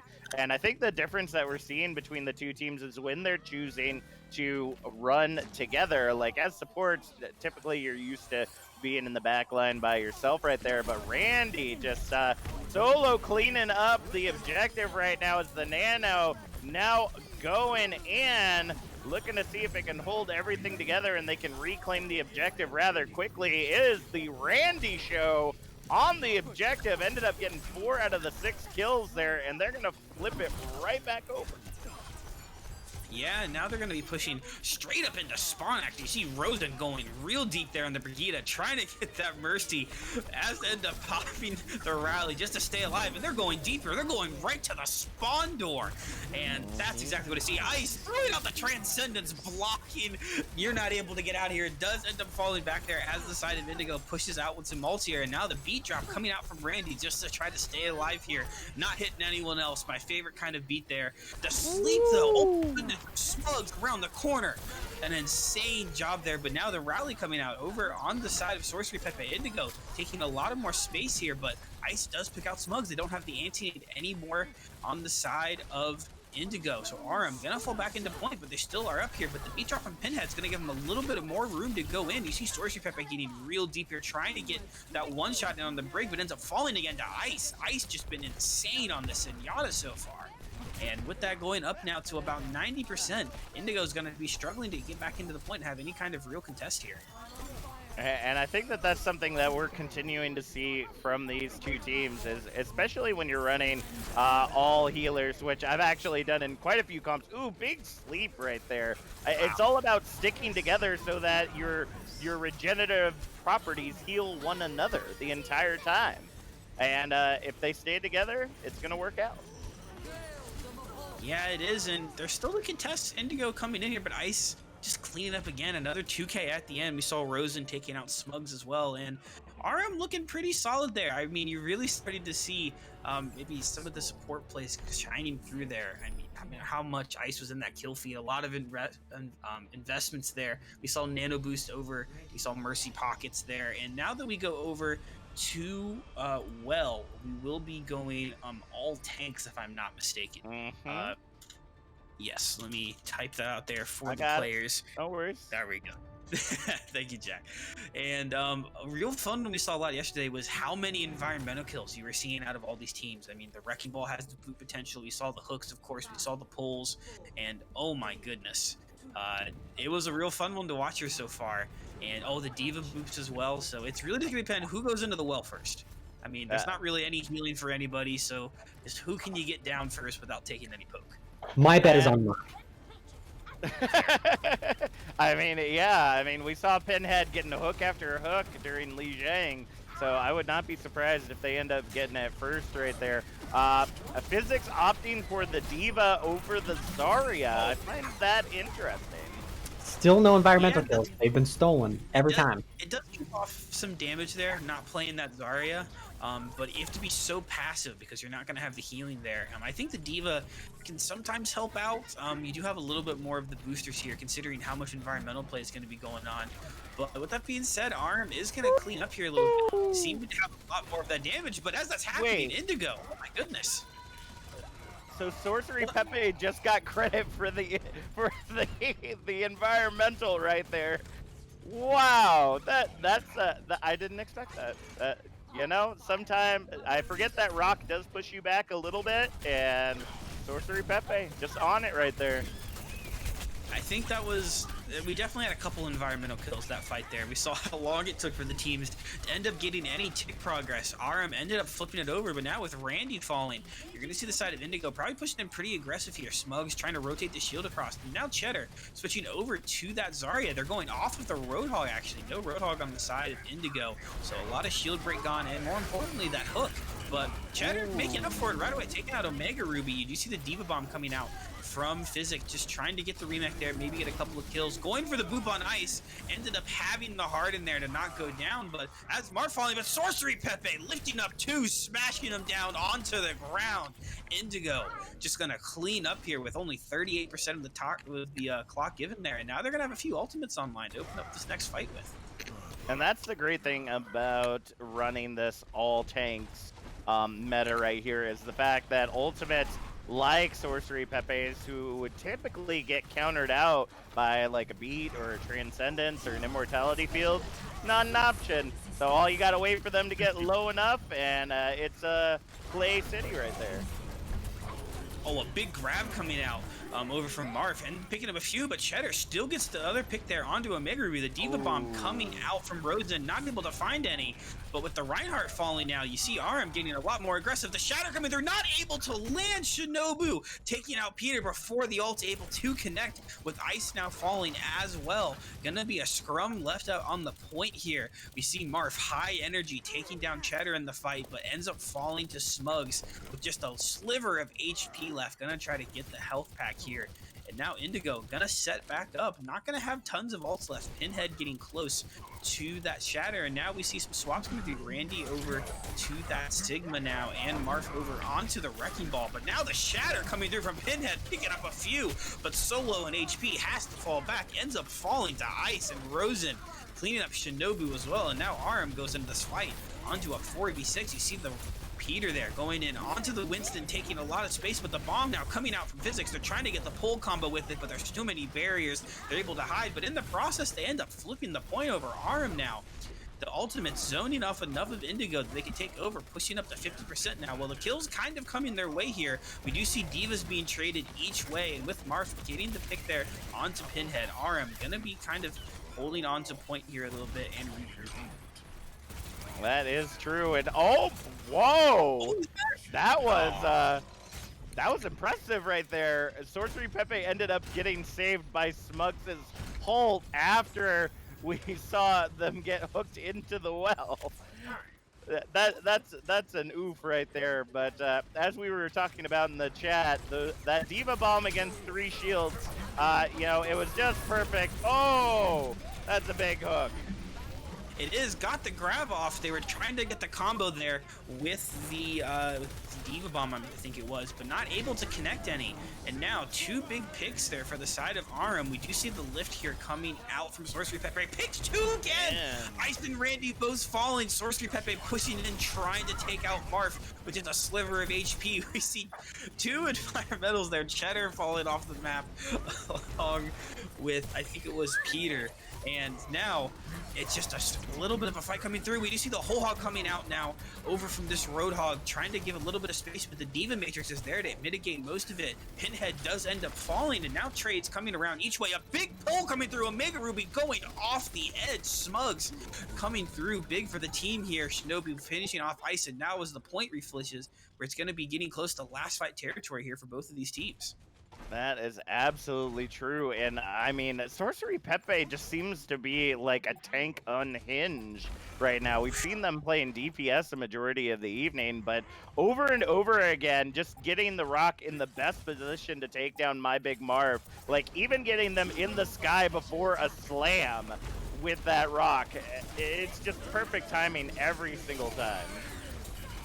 It is, and now Ultimate's coming everywhere where she shatters bombs, and there it is! 2 going down to the self-destruct. The Shatter coming in big to help zone out there as well. We see the lift coming through again, but Randy not able to connect there before dying, and Indigo cleaning up here at the end. And as Pinhead saying, the difference in tanks really shining through here onto Well, and tying up 1-1 here on our all roll here onto Ilios will take us to all DPS left here onto Rumens, and this is the one I was really excited for. Tanks and supports are fun to watch, but now we're going to see all these 1v1s coming through and some of the high caliber play coming out from these players. I'm hoping we're going to see some Widow battles. I'm sure we're going to see a lot of Genjis popping out, maybe some Echoes. This is going to be an interesting one. That is true, and you got to think that tanks and supports doing a full meta is not very surprising. They're so incredibly limited, but the DPS is about double as many heroes as you see in the tanks and supports. So you really have just about. Wait a second. That Pinhead didn't get the memo. Going back. There, okay. Good. There we go. I was about to say, didn't get the memo, just charging in. I'm gonna do this again. But it was a flex there. Pinhead used to be on DPS. Just wanted to show they don't need it.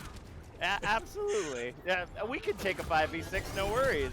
And already the end base phase from Randy coming out. Perfect. So you know it's gonna be some good Doomfist play right here. Exactly. And now Ice now picking out the Shatter. It's going to be bringing it back here to a 5v5 with Randy taking out Smugs now. The hack not available for this dive to come through. Shinobu and Sorcery Pepe are able to clean up too, but the number's still in Arm's favor here as Marth gets that Genji kill over. Trade. It's a trade. It's a good trade. And then there we see the Peter Widow, the famed Peter Widow we've been watching here in Tranquility across the years, the dominant factor back in Season 2 for Meta Rejects. Going to be going against up Shinobu here on the side of Indigo for this Widow duel. Peter going to have a good advantage here for this positioning to open up with this fight. But Rosen going down on the Tracer. We see kind of these Widows not really going after each other yet, but taking down some of these flankers. And now Arum getting a couple of big picks, but trades coming through. Cheddar taking out Peters as well. That's going to give tons of space for Shinobu to take really good high ground positioning, and takes out Omega Ruby in the end because of it. 1v1's happening across the map, but nobody from Indigo pushing point really yet. as we're waiting for Arum to try to counteract this a bit. And now it looks like things are going to kind of, dust going to settle a bit with picks going through and Arum still going to be in control of the point. And that's one of the interesting things that I saw for Arum is that they immediately went on to the Soldier 76. Giving that AoE healing just provides them a little bit of an edge that they wouldn't have otherwise. But ooh, that's a big pulse bomb right there. Very big one. Pepe pick it up a second now with a Mega Rupee falling. We do see the visor out from ice, trying to get Cheddar down, ends up falling at the end. That heal station going to be really big for both teams. You see Physic going over to that Soldier now too. The side of Indigo realizing the importance of that little E ability. And with Marv cleaning up Smugs now, going to be pushing up to 70% here with ultimates online for Arum. They're going to be holding back here onto point, but they're getting really close to another pulse bomb there. We see Echoes trading out there at the end. Cheddar falling before taking down Peters, though. There's not going to be a Widowmaker. Shinobi's going to have a pretty open visor here to open up this fight. And now Smugs over on the Reaper, actually. Something we didn't see out of a lot of the Harmony tier players last night on the DPS map, but it's getting up to 90% now. Arum just holding on to point. Indigo's got to get there, but with 2 picks coming through, that should be an opening for them. Smug's going to have to teleport over onto the side, but someone's got to get close enough to touch here.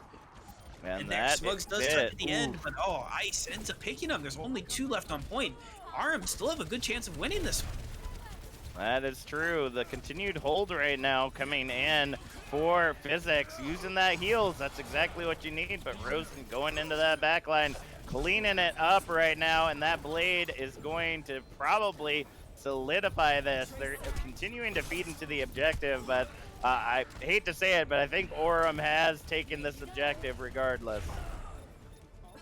Yeah, when you have the Tracer there, 2 Tracers you got to worry about, the Echo duplicate coming in and Pulse Bombs flying all over the map. It's kind of a GG there on the defense. We do see Physic trying to come in. We do have the Visor, though, from Ice. Gonna just solidify things as Arum takes it 4-1 here tonight. Winning here on Ilios and kind of showing their dominance they had. But GG's across to everyone. A real fun game. I think that last one was kind of the cool way to end that at the end. A really highly contested Ilios map between both teams. That is true. It was back and forth between these teams tonight. I mean, we did see some memeing. It is the All-Star game. It's supposed to be fun, you know, seeing the best of the best, just running these incredibly cheese comps and making them work. Which is always really interesting to see when you're running kind of an off-meta composition that normally probably wouldn't work in a regular game, but just seeing it work right here. And then working with people that you probably haven't been able to team up with before and just going ham. It's definitely been an incredible match to watch. Agreed. Yeah, absolutely fantastic. We saw some really great things, and we saw some of whatever just happened on King's Row. To be honest, I don't want to. Yeah, I think we saw the best game of King's Row. It wasn't what I was expecting. No. Yeah. They just went with the wrong 6 stack. That's all that matters. If they just would have gone like 6 Roadhogs, maybe that probably would have worked out well. But then of course you're getting yourself into a 12 hooks 1 hole scenario where you get like 5 or 6 hooks in a row and then nobody actually kills the person. They just stun them into oblivion. So I mean, it's definitely interesting to see. We do have one final matchup. We're going to be going into the Discord tier tomorrow night, and that is going to be officially the final match of season 4. And I gotta say, I'm a little teary-eyed about it. Yeah, I am too. It's been a real fun one. I think this was it was a really interesting season with us expanding over to the Transcendence tier here, showing a lot of, I think, really great things for us to continue on going into season 5. I think it proves that there's tons of space here for this higher level Overwatch within the Tranquility community to be able to showcase some of our higher SR players. And we saw that coming out of the teams tonight. And I think we have a lot to look forward to here coming into the next season, but even more to look forward to next night, if I have to be honest with myself. That is true, Bard. Not that I'm biased about anything. That's just me, though. Oh, it's okay to be a little biased. Go team Arum. Go, yeah, go team. I don't know who's on either team, to be honest. Team Arm's the best one. That's all you have to worry about. If you look at the roster, you'll see why it's way too Did good. Team Arm win yesterday? I think Indigo took it yesterday, if I remember So we're correctly. 1-1 Indigo took it yesterday. on Arm Yeah. versus Indigo. Yeah. Ooh. So Discord tier is going to be the deciding factor as to which team color is the most dominant. Will it go to the golden aurum, or will it go into the beautiful purples of Indigo? I'm not Uh, gonna choose. I mean, I'm Oh, gonna I be am. there, so I I'm am. gonna. I hope you all will be there too, just ready to see the exciting action that's gonna go down tomorrow. But that's gonna be it for us here at Overwatch Tranquility. If you like what you see here, I know the season's getting ready to end, but believe me, we are gearing up for the next one as we speak. So if you want to tune in for any action that we got going on, be sure to hit that heart, punch that bell, so that you get notified every time that we're online. You can also hit that sub button. $4.99 or Twitch Prime or Amazon Prime subscription will give you access to some incredible emotes and support our amazing community. With that being said, I want to give a special thank you to Cavalier, who's been running the camera for us tonight. Definitely couldn't do it without you. Gentlemen, do we have anything else to put out before we sign off? You can find me on Twitter and Twitch at OWBard. I assume it's on stream. And as always, be good people. Yeah, you can find me at booth_W if you would like, and then probably last there, just another happy birthday shout out to Bart again. Been a joy Yay. casting with you so far this season. Hope it's been a good one for you. Oh, it's been wonderful. All right, folks, and you can find me at CAPT_Jack87 on Twitter, or the same name without the underscore on Twitch. Thank you so much for joining us tonight, and we'll see you in the next one.